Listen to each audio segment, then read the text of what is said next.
Okay, hello everyone. Welcome to another episode of the AI Innovation in VetMed. Today I have Dr. Ross Massimiano today with us. Dr. Ross, thank you for being here. How are you?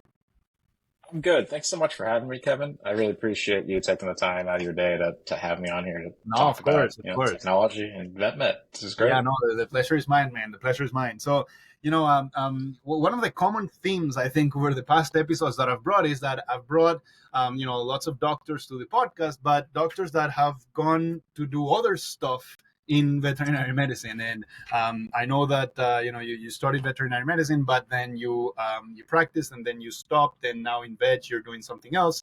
Actually, I'm not going to spoil it for everyone. I just wanted you to share so that people know the story of Dr. Ross.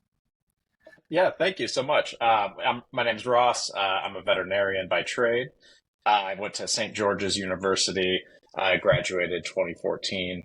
I did my clinical year at Murdoch University in Australia, in Perth, the far west, for a year. And then I came back and practiced small animal medicine in San Diego.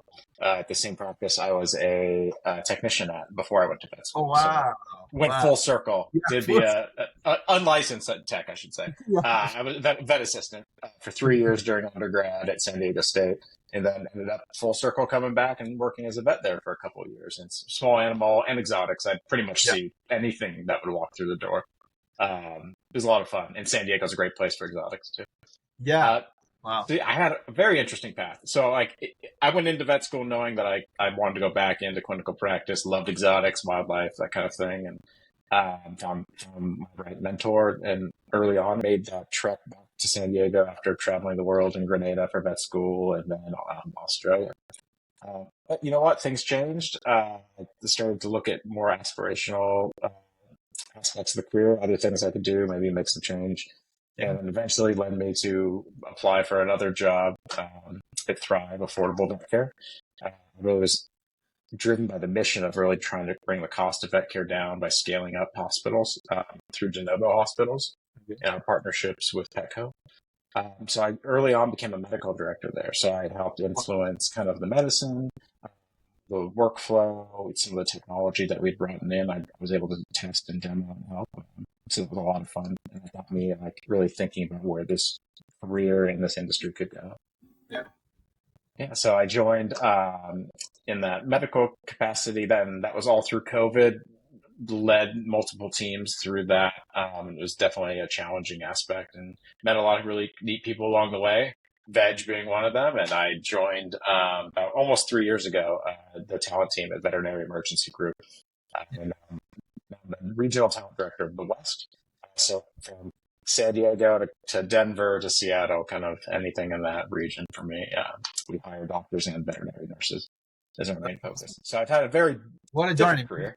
Yeah. Yeah, what a journey. But I mean, I guess the immediate question is, did you think that you have, I guess, like you might have had the motivation, but did you think you had the skills to stop doing what you were doing in terms of practicing and do something like talent director? Like Yeah. how did that spark in your mind about like I'm gonna do this now? Like how did that became to be? Yeah, definitely. I definitely did not think I could just do it right away. Like when I changed into a leadership role, I think it really started back from when I was a medical director. I was very green in that. I didn't have any formal training. Lots of continuing education, internal training with the company at the time, really focused on that to make sure that we're providing for our people, being servant leaders, making sure we're active listeners, and making sure that our teams are comfortable, have what they need to be successful. So for me, really, like I know I did not have those skills coming in. I mean, vet school really teaches you can learn anything. Yeah, Um, precisely. it's amazing. That's what I think is the biggest output of vet school is that like really anything can be conquered with just reading and networking and figuring out like the answer. And that's what transitioned me into a kind of a leadership role is the same type of mentality. You really just these are all problems. They've all happened before. They've had outcomes, both good and bad. You got to kind of learn what works for you and then apply that. So for me, going into a medical leadership role was definitely difficult and new, but I do think that translated to what I'm doing now and has really set me up for success for this role in talent. No, makes sense, man. Makes sense. Mm-hmm. And I wanted to I want to get into the technology side of things, Yeah. specifically with what you were saying about you being medical director, the things that you tried and whatnot. But before that, I think it's important to give people some context. I chatted with you over at IVEX. We're Yeah. briefly chatting, and you have a lot of like entrepreneurial mindset as well. Like you had some ideas for some apps, some things that you started, some things that you want to start. Like tell us a little bit about that Dr. Rosa's entrepreneurial mindset, and what do you know in terms of, because you were very passionate about using technology to apply it to VetMed to improve VetMed. So I think it would be a good segue to start there, to then go into what the things that you did as a medical director. Yeah, definitely. I think that as far as entrepreneurial, I think it's all about figuring out a problem that you're trying to solve is kind of the goal. Through my lens as a veterinarian, some of the biggest problems are communication, medical record keeping. This is where most problems lie, where most, I would say, inconveniences with customers can be rectified by really clear communication, and then saving doctors time with medical records. And I do think just like through technology, we're getting much, much better at these situations. Like VetRec itself, like being able to get these notes done really quickly through an audio note, it saves a lot of time, and that's going to help our teams. For me, like I always thought that access to medical care and records of your pets is kind of lacking as far as a centralized source of it. So in the past, I had an idea for an app to fix this. I didn't know what I was doing. It was just me and a buddy trying to do a startup. We were friends. We wanted to do something outside of our normal job and dabble. So we learned a lot about the whole process of setting up an LLC and everything. And it was, I honestly call it more playing, like just trying to like figure out how to fix a problem. So we came up with a lot of great ideas. Unfortunately, like life changed, our life plans change, commitment, amount of time we had to it, we just couldn't do it anymore. And then going through, like, it was in the midst of COVID too. So going through that and all the changes that brings, like, it just wasn't feasible. But really, like, my passion was going to be to build like an app that would get all of your pet's medical records through their different sources, their vet, their ER vet, their dog daycare, all those types of things, all into one place. So you have a whole holistic view of your pet. And I'm sure companies are still doing this out there, but my idea was to like really sync it and make it not so siloed, because that's the biggest issue with data right now in the industry is everything is siloed. So breaking down those walls so we can get it in our customers' hands, so then it benefits them and the pet. And then my future dream was to connect all that with data analytics through AI to eventually start to predict trends with your pet earlier and help tee it up for the vet and yourself to really like catch these things early on. And like, it's still going to happen. Am I going to do it right now? I don't think so. But I still think it's worth doing. I've learned a lot about entrepreneurialism and really like, we did fail. But I think there's more lessons in failure than success, honestly. 100%. I 100% believe that. So no, that's super cool, man. And I guess a good segue into that is, where you were a medical director before, and even in your current role as well. I know that we've spoken about this. You I guess one of your job responsibilities was to how can you use technology to improve the clinic as a whole, to improve the well-being of the veterinarians. So and back then when you were doing that, maybe when AI was not so much of a boom as it is today, like what are the things that I guess you were doing and you were being brought up your desk, if you will, in terms of how to improve efficiency or how to improve the well-being or how to improve anything using technology in the clinic, in the hospital itself, like anything that caught up your mind that you would like to share? Yeah, I do think that anything that's repeatable that you're doing over and over and over, like even if it just takes 10 seconds, think about that 10 seconds for that one person times 100 different times across the company a day, like that adds up to a lot of time. Figuring out those small wins for communication, whether it's a template that you created for sending out post-surgery like care, like something like that, getting it consistent. It's just going to save a lot of time. One thing was in California, we have to send medical prescription notes, essentially like the paperwork behind a drug, so they have all the information about it. Digitizing that and sending it through email versus having it something you're printing out for every single Mm. person. It's a manual task you're doing. You're wasting ink. You're wasting paper. So like trying to automate and streamline a lot of these processes, that helps free up a lot of time for the technicians, nurses, the doctors. So finding areas that you can find some lift, that's huge.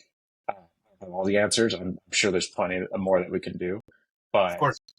from the customer aspect, and then from the doctor's point of view, like really getting, no one likes medical records. No one likes to physically sit and do the medical records, especially if it's something repetitive. Yeah. So templates for that one condition, that ear infection, it's all, say it's almost the same thing each time. Your template that you're putting in there, you can just edit what you need to. Otherwise, the bulk of it's already there. And then you can move on, and you can help more pets by cutting back the amount of time you're doing medical records. No, makes sense, man. Makes sense. Mm-hmm. You are the first person that I bring to the podcast that, transition from I guess from a DVM to more of the role that you are in terms of the talent team.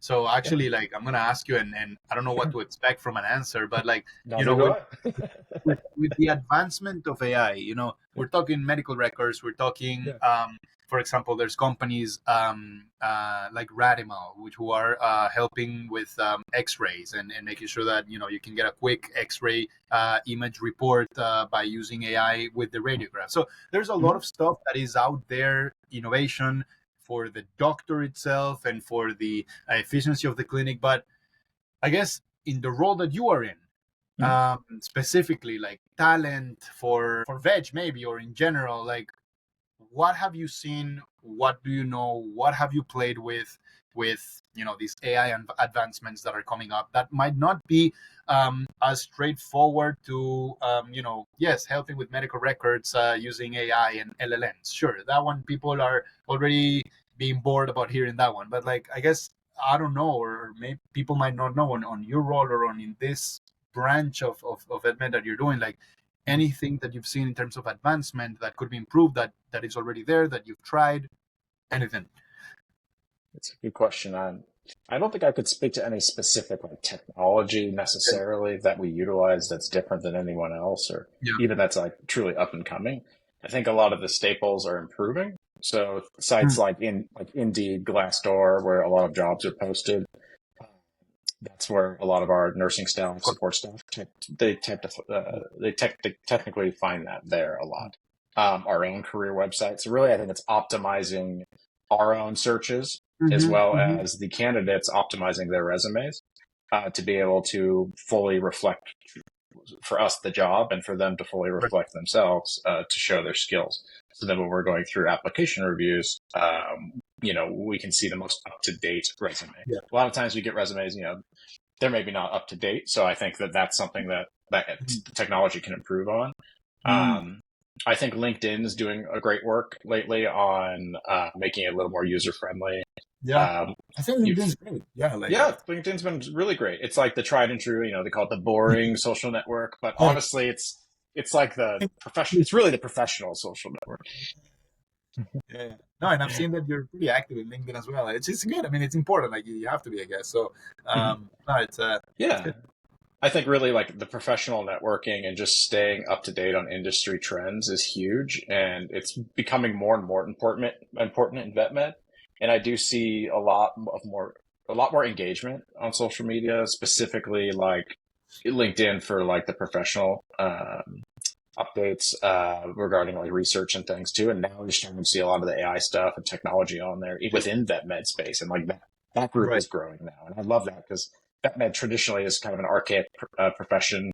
We kind of don't adopt quickly to technology. But I think it's changing. I really do think that things are moving forward in a better direction. I think so too. Like, and like, look at all the companies innovating with AI. Like, take AI scribes, for example. There's a lot of them, including ours. Like, but I mean, I guess that's good. Like, competition is always good. It pushes each other to be better, and also it shows you the amount of investment and effort that is getting done into this field to improve the professionals, to improve the industry as a whole. Do you still like read these research papers? Like, do you stay up to date, I guess, with all of this AI stuff in VetMed? I know that you knew about the AI scribes when we talked, but like, anything else? Like, one thing that, for example, that really interests me, that I've not seen too much yet is the things that you were saying about preventative care, or like, Mhm. hey, these are the things that this dog is having. There's a likelihood that this could happen because of this, and this. You should start treating it for this. Um, that's an area similar to what you were saying, right? Like Yeah, about the encompassing the centralization of all of this data and what you were saying, and doing this predictive analysis. Like I think that's a future that still not there, but I think we're going towards, and pretty excited about that actually. I totally agree. We're definitely. I don't think we're just touching it now. I mean, with ChatGPT's newest update this week, Yeah, you is saw it. it Yeah, is it is it zero one or ot one? I don't know what they oh call one, it. I think. Yeah, yeah, yeah, Yeah, yeah. o one. Yeah. Yeah, it. I've played with it enough that I don't have any more previews available for another week. But it's very smart, and It's very- they claim it's as good as like a PhD at this yeah, point. yeah. Um, It's pretty good. so I think we're getting closer to some of this. Imagine having a virtual veterinarian in your pocket as a veterinarian to always have someone to like go to for answers. Uh, I think it's going to be huge. Yeah. We're going to be able to take all that data in and use the predictive analytics to see what trends had happened in the past, to see how those are reflected on this patient, and then potentially like help guide diagnosis and treatment care based on patterns. I think we're going to get there soon. It's really a matter of how it's going to roll out in the hospitals.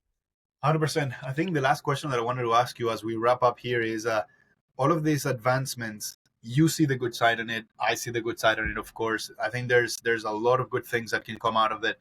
Mm-hmm. But sometimes when you talk to people, they're still a little bit skeptical about AI, or there's still a bit of like, I'd rather trust more a human, or I don't want this AI to replace me, or I don't want like. Mm-hmm. How do you handle those conversations? Have you had those conversations come up? Like what do you say to those people? That's a great point. I know there's a lot of fear in new technologies and jobs getting replaced. I've heard the saying, like AI is not going to replace your job. Someone that knows how to use AI is going to replace your job. Mm-hmm. I think that's pretty valid. I Yeah. think that if you're working with a limited set of tools and then someone else with your same skill set has more tools, they're going to be able to do different and larger work than you. It's just like someone in a hospital, they don't have an X-ray. You're limited by not having an X-ray, but then this other doctor is going to have an radiograph unit.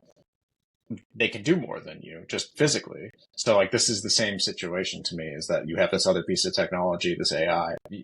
We all should get. It's not that hard to play with. It's really conversational language when you're talking to it. Anyone can do it. I really recommend anyone just jump on either ChatGPT, Claude, like any of them, and really just start playing. I do think it's going to benefit everyone. I know there's some fear there, and like Terminator or Skynet's going to take over, but like, I mean, I don't think the chances are zero, but I think it's pretty slim. Yeah, yeah. I feel you. I feel you. I have the same mindset. So, anyways, Yeah. Dr. Ross, thank you so much for being here. Really, really super cool, and thank you for taking the time. Appreciate it. Yeah. Thanks, Kevin. I really appreciate it. Appreciate it, man. Bye.